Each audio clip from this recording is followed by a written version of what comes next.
Good afternoon, everyone. My topic for today is aggregate demand and aggregate supply. At the end of my discussion, we will be able to answer the question, how does the aggregate demand and aggregate supply model help us understand the economy? It was discussed from my previous topic, the traditional demand and supply model, which determine the individual prices and quantity in a microeconomic context. And there is a big difference between the aggregate demand and aggregate supply in a macroeconomic context to the traditional demand and supply.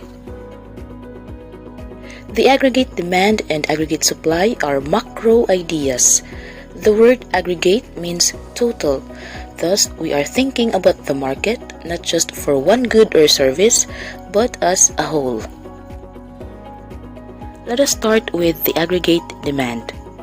If we plot it to the horizontal axis, it is not quantity of one good or service bought, but it is the actual production of the economy in a given period of time, the real GDP, that is measured in the general level of prices for the whole economy. Aggregate demand is the total demand for final goods and services in an economy. It represents the spending side of the economy, which includes consumption, investment, government spending, and net exports. The aggregate demand curve has a familiar downward slope like the traditional demand curve. An increase in price leads to decrease in the quantity of aggregate demand, which indicates inflation. Similarly, when the price falls, the quantity of aggregate demand rises, and that indicates deflation. And just like the traditional demand curve, the aggregate demand has also movement along the aggregate demand curve when the economy's price level changed, and also shifts in aggregate demand curve when any of the four components of GDP is affected. When people demand more goods and services at all price levels, aggregate demand shifts to the right, signifying an increase in aggregate demand. When people demand fewer goods and services at all price levels, aggregate demand shifts to the left, indicating a decrease in aggregate demand. There are 5 common factors that shift aggregate demand: changes in real wealth, expected income, expected future prices, foreign income and wealth, and exchange rates. First, changes in real wealth. One determinant of people's spending habits is their current wealth. For example, if we all won gold medal in Tokyo Olympic game like Hidilyn Diaz and we have 35.5 million prize, we would probably start spending more right away. We would go out, eat more often, buy properties, upgrade our gadgets, and even go shopping. This observation also applies to entire nations. When national wealth increases, aggregate demand increases. And if wealth falls, for example, the stock market falls, the wealth of a large portion of the population is affected.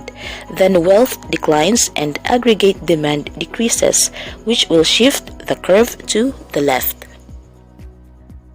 Second is expected income. When people expect higher income in the future, they spend more today. For example, graduating students often begin spending more as soon as they secure a job offer, which will shift the curve to the right. People tend to consume today based on what we anticipate for the future, even though the future is uncertain.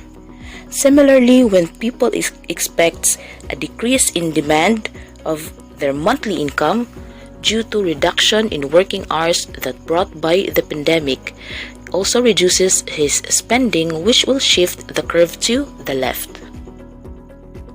And third, expected future prices. When people expect higher prices in the future, they are more likely to spend today and take advantage of today's lower prices. So current aggregate demand increases, which will shift the curve to the right. However, if people expect lower prices in the future, today's aggregate demand will decline, which will shift the curve to the left. Fourth, foreign income and wealth.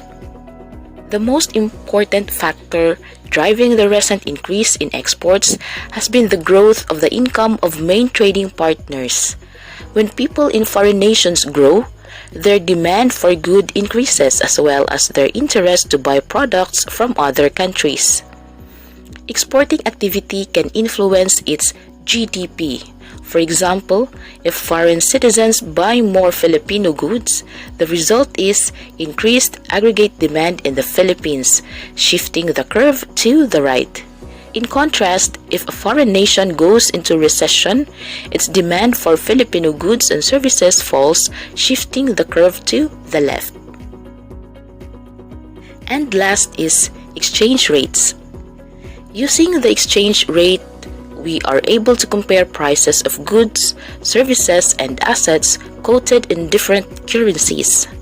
When the value of peso rises relative to the currency of other nations, that is, a stronger peso, Philippine economy finds that imports are less expensive. For instance, an increase in the value of the peso from $1 to 50 pesos to $1 to 40 pesos will lower the price of gasoline per liter from 50 pesos to 40 pesos. Thus, a stronger peso drives our economy to buy more or at a less expensive price, shifting the aggregate demand curve to the right. At the same time, it becomes more expensive for foreign nations to buy Philippine exports, which will lead other nations' aggregate demand curve to shift to the left. Now we have seen that aggregate demand embodies the spending desires of an economy. It tells us how many goods and services people want at different price levels. But people's wants and desires alone don't determine GDP. We must also consider the supply side of the economy, which tells us about the producer's willingness and ability to supply output. So let us move to the aggregate supply. Aggregate supply is the total supply of final goods and services in an economy. However, there are two versions of aggregate supply that we need to understand: the long run and the short run. The long run in macroeconomics is a period of time sufficient for all parts of the economy, including prices, to adjust. However, in the short run, only some prices can change. To have a comparison between these two versions of aggregate supply, let's take a look at the graph below. As observed, long-run aggregate supply curve shows a vertical line at Y. It is tend to be vertical because this is the amount that would be produced once prices are fully able to adjust. In a simple sense, long-run aggregate supply curve shows what the economy can produce if all the factors of production are being utilized, that is, the full employment level. At Y, the number of unemployment is equal to the natural rate of unemployment, and no matter what the price level is, the output in the long run is still the same. The long-run aggregate supply may also shift to the left if it decreases, or to the right if it increases when there is a change in an economy's resources, technology, or institution. On the other side, in the short-run aggregate supply, there is a positive relationship between the price level and the quantity of aggregate supply. As the price level goes up, producers have an incentive to produce more because they make more profit, so quantity supplied would increase. However, when the price level decreases, producers would make less profit, so they're going to produce less output, so the quantity supplied would decrease.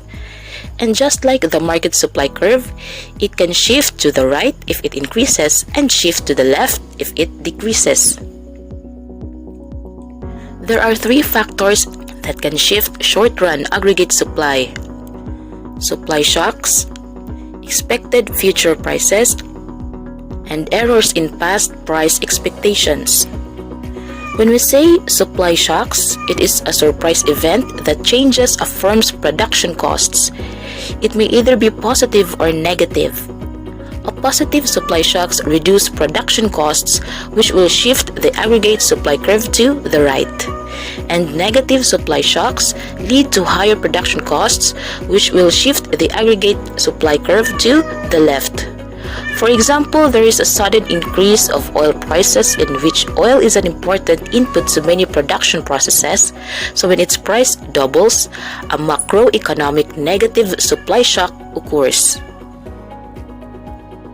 Another is expected future prices, in which the real value of your future income depends on prices in the future.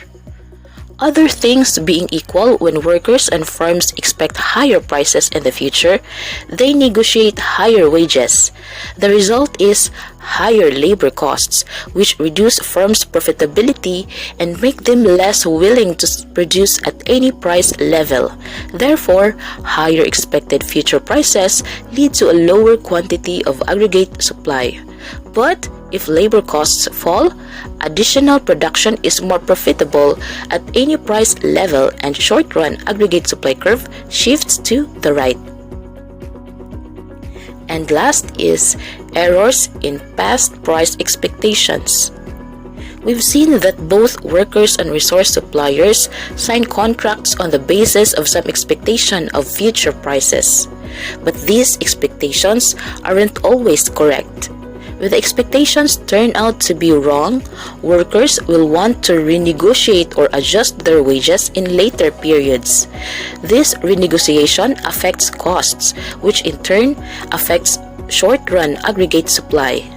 When workers renegotiate their wages upward, short-run aggregate supply decreases. But if workers renegotiate their wages downward, short-run aggregate supply increases.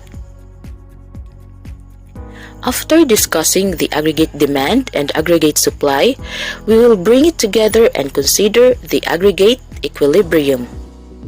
The aggregate equilibrium is the condition where aggregate quantity demanded equals aggregate quantity supplied. The graph shown below is the aggregate economy at long-run equilibrium producing its potential real GDP output with a given full employment of its resources and the aggregate price level is optimal.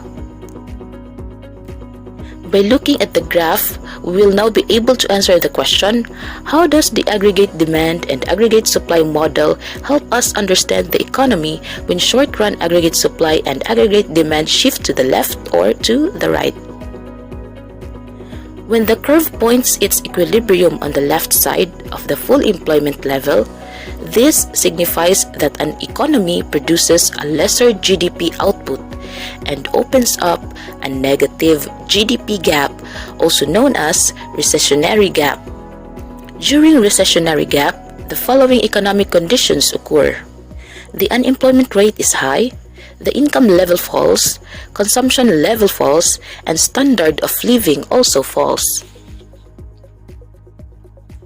On the other hand, when the curve points its equilibrium on the right side of the full employment level, this signifies that an economy is producing more than it should be and opens up a positive GDP gap, also known as inflationary gap.